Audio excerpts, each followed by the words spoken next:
There is a truth that cuts through the noise of modern confusion, a principle that stands eternal against the shifting tides of emotion and desperation. It is this: the man who cares the least holds the most power, not because he is cruel, not because he is indifferent to beauty or love, but because he has learned the ancient art of detachment. He has discovered that in the space between desire and fulfillment lies a kind of strength that lesser men will never understand. You have felt it, haven't you? That burning need to be chosen, to be wanted, to be seen as worthy in her eyes. Have watched yourself become smaller in the presence of someone whose approval you craved, felt your voice change, your posture shift, your very essence diminish as you reach desperately across the void between what you are and what you thought she needed you to be. This is the beginning of your undoing, the moment when respect dies and attraction withers like a flower cut from its roots. The Stoics understood this truth 20 centuries ago. Marcus Aurelius, emperor of the known world, wrote in his private meditations that we suffer more in imagination than reality, that the things we chase with fevered hearts are often the very things that enslave us. He knew that a man's power does not come from his ability to control others, but from his capacity to remain unmoved by their judgment, their rejection, their fickleness. The emperor who commanded legions found his greatest strength not in conquest, but in the quiet sovereignty of his own mind. Consider the man who texts her immediately after every conversation, who plans his days around her schedule, who bends his principles to match her preferences. He believes he is showing love, but what he reveals is something far more troubling: a profound lack of self-respect, willingness to trade his dignity for the mere possibility of her attention. She sees this, even if she cannot articulate it. Women possess an intuitive understanding of strength and weakness, and nothing repels them more than a man who has abandoned his center in pursuit of their approval. Seneca taught that we are troubled, not by things themselves, but by our judgments about things. The man who suffers because she does not return his calls is not suffering because of her silence, but because of the meaning he has assigned to that silence. He has made her response the measure of his worth, her attention the foundation of his peace. This is not love. This is slavery dressed in the clothes of devotion. The detached man operates from a different understanding entirely. He recognizes that her interest, while pleasant, is not essential to his well-being. He has built his happiness on the solid ground of his own character rather than the shifting sands of another's approval. When she pulls away, he does not chase. When she tests his boundaries, he does not bend. When she withdraws her attention, he does not increase his own, simply continues being who he is, with or without her presence in his life. This is not coldness, though it may appear so to those who mistake emotional volatility for passion. This is the deepest form of strength, the kind that comes from knowing who you are when no one is watching, what you stand for when it costs you something to stand for it. The detached man has learned that his value is not determined by external validation, but by internal conviction. He has made peace with the possibility of loss because he understands that anything worth having must be freely given. It's not desperately pursued. Women sense this strength like animals sense weather. They recognize in him something that has become rare in a world full of men who apologize for their own existence. He does not need her to complete him because he has done the difficult work of completing himself. He does not require her validation because he has learned to validate himself. He does not fear her departure because he was whole before she arrived and will remain whole after she leaves. This detachment creates what the ancients called gravitas, a weight of presence that cannot be manufactured or faked. It emerges from the deep well of self-knowledge, from the understanding that you are enough as you are, that your worth does not fluctuate with the moods of others. The man who possesses this quality moves through the world with a quiet confidence that draws people to him not because he pursues them, but because he has become worth pursuing. Epictetus, who knew slavery in its literal form, understood that the greatest slavery is the slavery we impose upon ourselves when we make our happiness dependent upon things outside our control. The man who needs her to love him in order to love himself has made himself a slave to her whims. The man who can love her while remaining complete without her has achieved something far more valuable than her affection, is achieved freedom. Consider how she responds to your detachment. When you stop chasing, she begins to wonder why. When you stop being available at every moment, she starts to question what else might be occupying your time. When you stop hanging on her every word, she begins to choose her words more carefully. Hoping to regain the attention she once took for granted, this is not manipulation. This is the natural order reasserting itself. Mystery attracts more than familiarity ever will. The over-available man reveals all his cards before the game has begun. He shows her his entire hand, his every weakness, his complete willingness to sacrifice his own interests for her comfort. There is no mystery left to uncover, no challenge left to meet, no prize left to win. He has made himself too easy, and what is too easily gained is rarely valued. She may accept his devotion, but she will not respect it. And without respect, attraction dies a slow death. But the detached man remains partially hidden, even in intimacy. Not because he is dishonest, but because he maintains his individual identity even within connection. She senses that there are depths in him yet unexplored, corners of his character that have not yet been revealed. This creates not distance, but intrigue. She finds herself drawn to discover what lies beneath his calm exterior, to understand what makes a man so comfortable in his own skin that he needs nothing from her to feel complete. The weak man mistakes emotional availability for virtue. He believes that sharing every feeling, every insecurity, every moment of doubt makes him more human, more relatable, more worthy of love. But what he actually reveals is his inability to carry his own emotional weight. He turns her into his therapist, his mother, his emotional support system, and then wonders why she no longer sees him as a man worth desiring.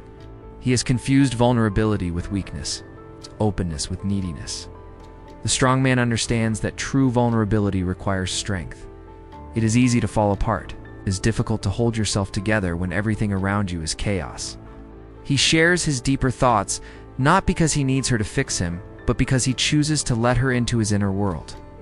This choice, made from strength rather than weakness, carries an entirely different weight. She feels honored by his trust rather than burdened by his need. Silence becomes his greatest tool. It's not because he is withholding, but because he understands that words without weight are merely noise. When she challenges him, he does not rush to defend himself with desperate explanations. He considers whether her challenge has merit, responds thoughtfully if it does, and remains unmoved if it does not. His silence in the face of unreasonable demands communicates more than any argument ever could, that he will not be moved by emotional manipulation, that his peace cannot be disturbed by manufactured drama. This restraint extends to all areas of his life. He does not over-explain his decisions, over-justify his choices, or overshare his plans. He acts with purpose and lets his actions speak for themselves. When she asks where he is going, he tells her, but he does not seek her permission. When she questions his choices, he listens, but he does not require her approval. This independence, this willingness to stand alone if necessary, paradoxically draws her closer than any amount of clingy behavior ever could. The man who cares too much carries the weight of every interaction, analyzing every conversation for hidden meanings, dissecting every gesture for signs of approval or rejection. He exhausts himself trying to be perfect for someone who never asked for perfection, only authenticity. He burns through his emotional reserves trying to manage outcomes that were never his to control. This hypervigilance, this constant monitoring of her responses, creates an energy of desperation that repels rather than attracts. But the detached man has learned to release the need to control outcomes. He presents himself honestly, treats her well, and then allows whatever will be to be. He does not twist himself into shapes he was not meant to hold in order to fit someone else's expectations. He does not sacrifice his truth to avoid her discomfort. He has made peace with the possibility that authentic connection might not be possible with everyone, and he would rather be alone with his integrity than together with someone who requires him to abandon it. This acceptance of potential loss gives him a power that cannot be manufactured through strategy or technique. It is the power of a man who has something more valuable to him than her approval: his own self-respect. She senses that she cannot manipulate him through withdrawal of affection because he has not made her affection the cornerstone of his self-worth.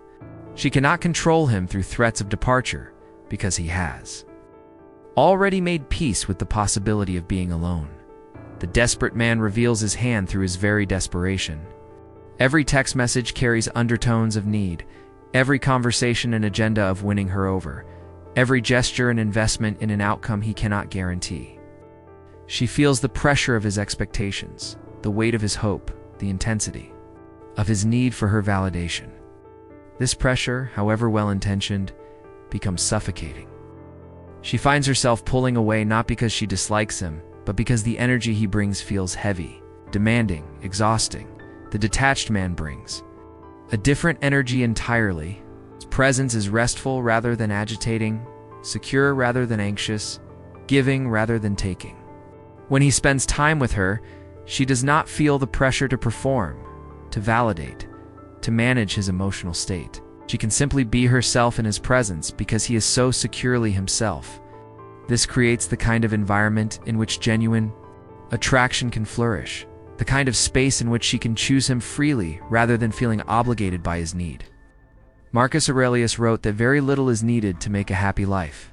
It is all within yourself, in your way of thinking.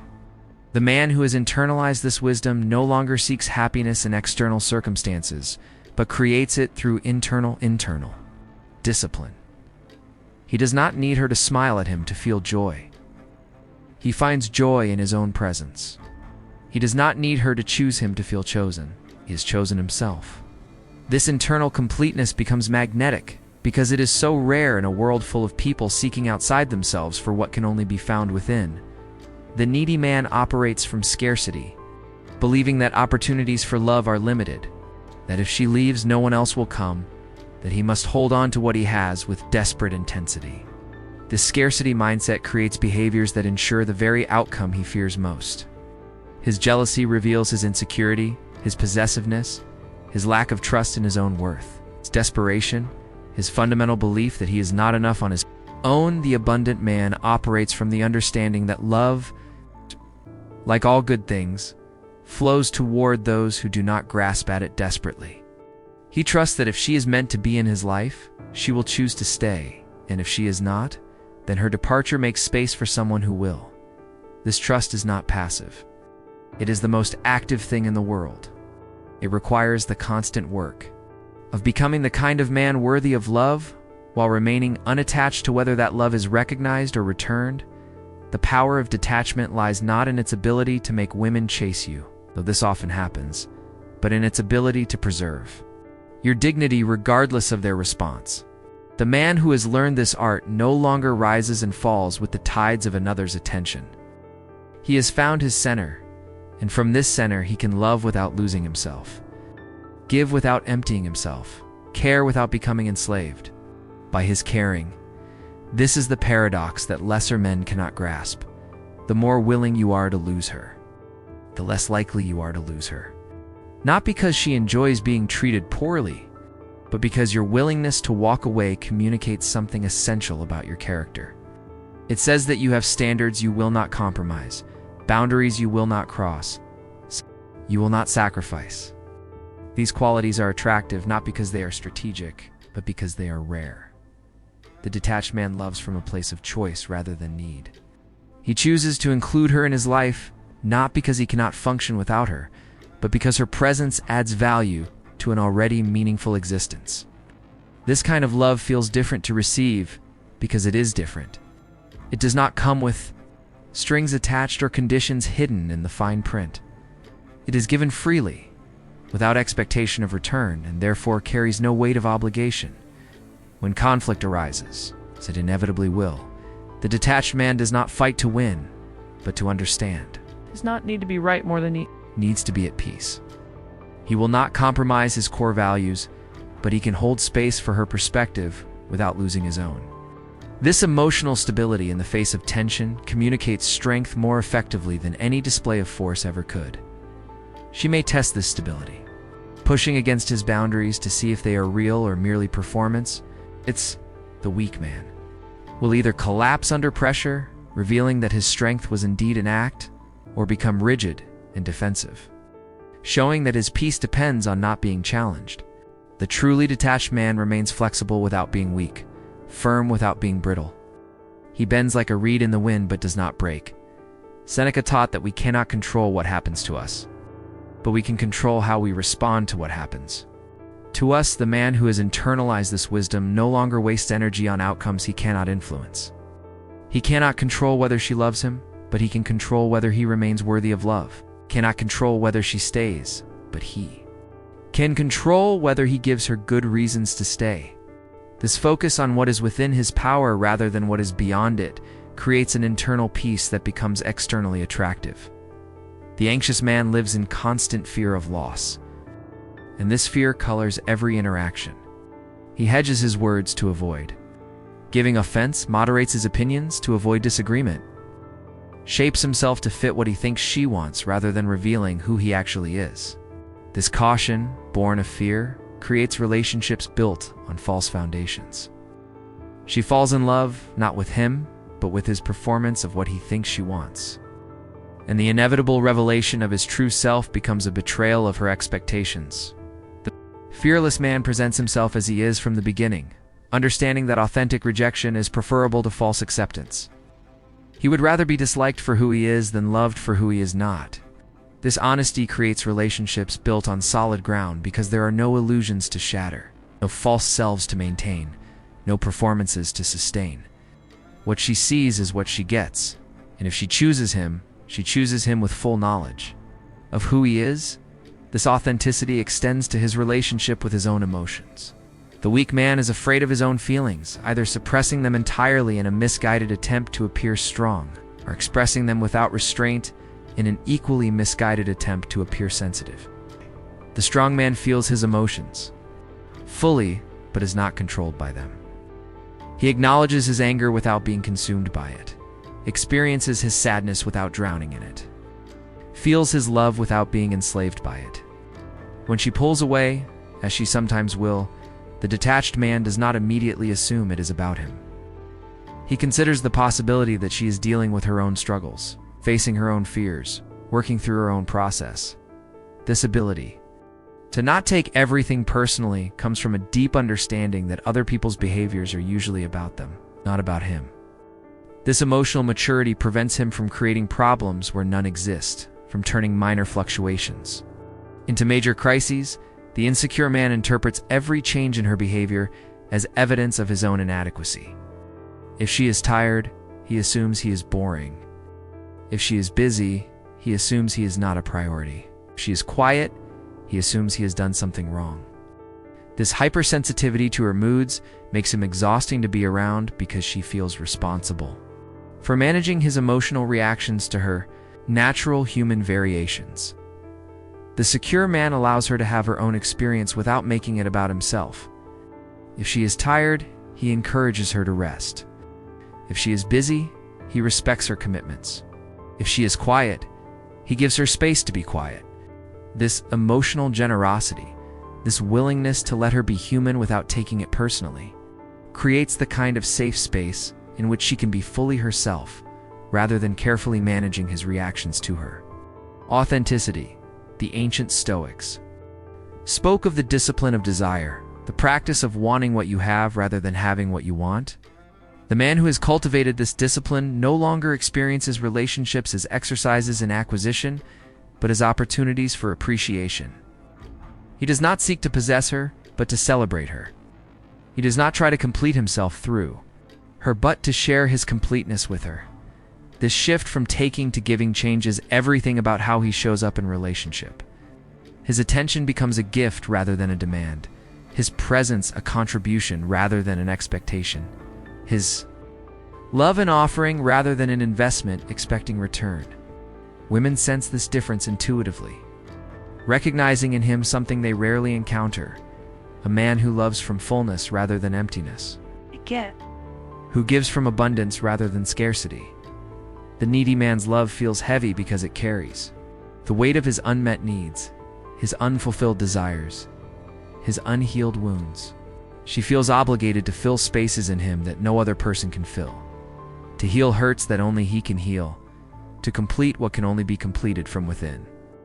This responsibility, however unconsciously assigned, becomes a burden that eventually overwhelms whatever attraction might have existed. The self-sufficient man's love feels light, because it carries no hidden agendas, makes no impossible demands, requires no sacrificial offerings of her autonomy or authenticity. She can receive his love without feeling indebted, appreciate his attention without feeling pressured, enjoy his company without feeling it's obligated to reciprocate in ways that drain her own reserves. There is a gravitas to the man who has learned to carry his own emotional weight, a dignity that comes from not requiring others to manage his inner state. This dignity is attractive not because it is performed for effect, but because it emerges naturally from the deep work of self-knowledge and self-acceptance. He has made friends with his own solitude, found peace in his own company, learned to enjoy his own thoughts. This comfort with aloneness paradoxically makes him better company. He brings his full self to interactions rather than showing up partially, looking to others to fill in the missing pieces. His conversations are enriching rather than draining because he speaks from his own fullness rather than his own emptiness. His presence adds value to any situation because he has cultivated value within himself. The desperate man exhausts people with his need for constant reassurance, continuous validation, repeated confirmation of their feelings toward him. His insecurity creates a bottomless pit that no amount of external affirmation can fill. Friends and lovers find themselves pouring energy into him without ever feeling that they have given enough, without ever seeing him stabilize from their efforts. The centered man requires no such maintenance. His self-worth remains steady, regardless of external circumstances. His mood stable, independent of others' responses to him. His direction clear without need for constant approval from his community. This stability makes him a refuge for others, rather than a burden, a source of strength rather than a drain on resources. When rejection comes, as it sometimes must, the detached man receives it with the same equanimity with which he receives acceptance. He does not take it as evidence of his unworthiness, but as information about compatibility, timing, or circumstance. He can appreciate what was beautiful in the connection, while accepting that it was not meant to continue. This grace in the face of loss protects his heart from bitterness and his mind from the stories that would make him smaller. The attached man experiences rejection as a catastrophe, evidence of his fundamental inadequacy, proof that he is unlovable. He carries each no as a wound, each ending as a trauma, each loss as confirmation of his worst fears about himself. This accumulation of emotional damage makes him increasingly desperate in subsequent relationships. More needy, more clingy, more likely to create the very dynamics that lead to further rejection. The art of not caring is not the art of not feeling. It is the art of feeling deeply while remaining unattached to outcomes, of loving fully while maintaining your independence, of giving generously while preserving your boundaries. It is perhaps the most sophisticated emotional skill a man can develop, requiring years of practice and countless opportunities to choose your peace over your preferences. Marcus Aurelius reminds us that the universe is change. Our life is what our thoughts make it. The man who has learned detachment has learned to make his life good, regardless of external circumstances. To find meaning independent of others' validation, to create purpose from his own values rather than society's expectations. This internal locus of control becomes a magnetism that draws others naturally into his orbit. The weak man waits for permission to be confident, for validation to feel worthy, for acceptance to know peace, lives at the mercy of forces beyond his control, rising and falling with the tides of others' moods, their attention, their approval. This reactive way of living creates an energy of dependency that repels those who might otherwise be attracted to his better qualities. The strong man gives himself permission to be confident, creates his own sense of worth, generates his own peace regardless of external storms. He lives from his center, influenced by others but not controlled by them, open to input but not dependent on approval. This proactive way of being creates an energy of self-possession that naturally draws others toward him in the end. The art of not caring too much is really the art of caring about the right things in the right measure. It is caring deeply about your character while caring little about your reputation. Investing heavily in your growth while remaining detached from others' recognition of that growth. Loving fully while maintaining your ability to be complete.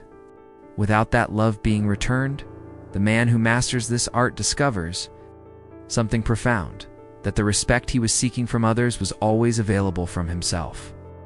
That the love he was chasing outside was always present within, that the completion he was hoping another would provide was always his own responsibility to create. This discovery changes everything, not just about how he relates to women, but about how he moves through the world. She will notice this change before you do. She will sense that something fundamental has shifted in you, that you have found a kind of strength she has rarely encountered. She will feel safer in your presence because you are no longer looking to her to fill your empty spaces. She will be more attracted to you because you have become the kind of man worth choosing rather than the kind who needs to be chosen out of pity. But here is the ultimate paradox. By the time you have truly learned not to care too much about her response, you will care even less about whether she notices your transformation. You will have found something far more valuable than her approval. Your own unshakable sense of self-worth. Your own unwavering inner peace.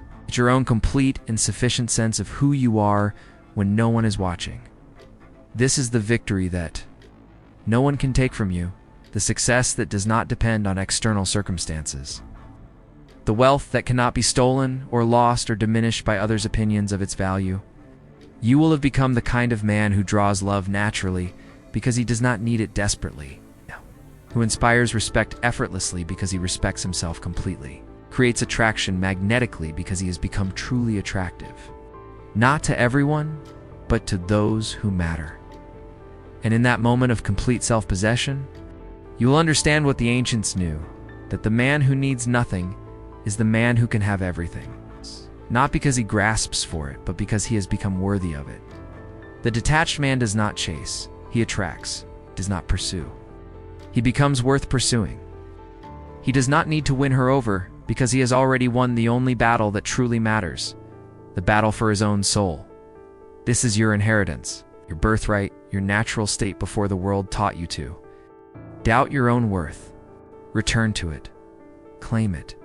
Become it. The man you were meant to be is waiting in the silence between your desperate thoughts. In the space between your reaching and your receiving, in the profound peace of knowing that you are enough, exactly as you are, with or without her recognition of that truth. Stand in that knowing. Live from that certainty. Love from that fullness. And watch as the world rearranges itself around the gravity of your unshakable self-respect.